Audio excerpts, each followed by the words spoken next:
વડોદરા જિલ્લાના શિનોર તાલુકાના માલપુર ગામે ગંદકીના કારણે મચ્છરનો ઉપદ્રવ ખૂબ વધી રહ્યો છે, ત્યારે બીમારીને આમંત્રણ. શિનોર તાલુકામાં માલપુર ગામે બસ સ્ટેન્ડથી નવીનગરી તરફ જવાના વિસ્તારમાં પંચાયત દ્વારા આરસીસી રોડ બનાવવામાં આવ્યો છે, ત્યારે આજુબાજુના રહેણાંક વિસ્તારના લોકોએ ઢાકર રસ્તા ઉપર બાંધીને જવા આવવા માટે બાઇક ચાલકો અને ગ્રામજનોને જવા આવવા માટે બહુ મુશ્કેલીનો સામનો કરવો પડે છે. હાલ ચોમાસાની સિઝન હોય, વરસાદી પાણી ભરાવાથી મચ્છરનો બહુ ઉપદ્રવ વધી ગયો છે.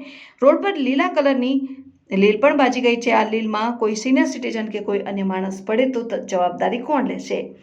ઢાકર બાંધવાથી રોડ પર મળમૂત્રથી બહુ દુર્ગંધ મારતી હોય છે અને ગંદકી સ્વૈચ્છિક રીતે સાફ સફાઈ કરવામાં આવે. આરોગ્ય ખાતા દ્વારા મચ્છરો માટે પાવડરનો છંટકાવ કરવામાં આવે, જેથી ફરી રોગચાળો ફાટી ન નીકળે તેનું ધ્યાન રાખવું એ આરોગ્ય ખાતાને અનિવાર્ય છે. મચ્છરના ઉપદ્રવથી ઝાડા ઉલટીને કારણે કેટલાક કેસો થતા હોય છે અને ગંદકીના અભાવે કોલેરા ફાટી નીકળવાની પણ સંભાવના છે અને આરોગ્ય ખાતાની ટીમ દ્વારા તાત્કાલિક સર્વે કરવામાં આવે છે તેવી ગ્રામજનોએ માંગ કરી રહ્યા છે અને પંચાયત દ્વારા બનેર રોડની આજુબાજુ ઢાકર બાંધવામાં આવે છે, તેને લઈને બહુ દુર્ગંધ મારે છે. માલપુર સરપંચને વારંવાર જાણ કરવા છતાં આનું કોઈ નિરાકરણ આવતું નથી. માલપુર સરપંચ દ્વારા આનું ધ્યાન દોરવામાં આવે તે યોગ્ય છે. હું માલપુર ગામનો રહેવાસી મોહરમભાઈ અબ્દુલભાઈ સિંધી. બસ સ્ટેન્ડથી નવીનગરી જવાનો રસ્તામાં એટલી બધી ગંદકી છે કે આજુબાજુ ઢોરથી લઈને બધું જ બાંધેલું છે આજુબાજુ, કે જવા આવવાની તકલીફ એટલી બધી પડે કે ના પૂછે વાત. કે ગાડી આપણી નીકળતી નથી, કે માણસ બી નીકળવા જાય તો પૂંછડાથી હલાવીને આપણો ગંદકી પર એ થાય છે.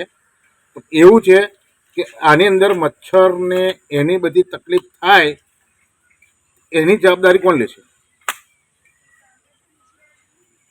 બીજું કે આપણા ઘરમાં બી જવા આવવાની તકલીફ, મારા ઘેરથી તો બહુ તકલીફ છે, જવા આવવાની તકલીફ મારા ઘેરથી તો બહુ ઘણી બધી છે તકલીફ. કે ઘેરથી બી મારે નીકળવું હોય પાકું લગીને તો મારો મુસીબત રીતે નીકળવું. તમારી શું આશા છે? તમારી શું આશા છે? મારી આશા એ છે કે મને ખુલ્લો રસ્તો કરી આલો, બે સાઈડે.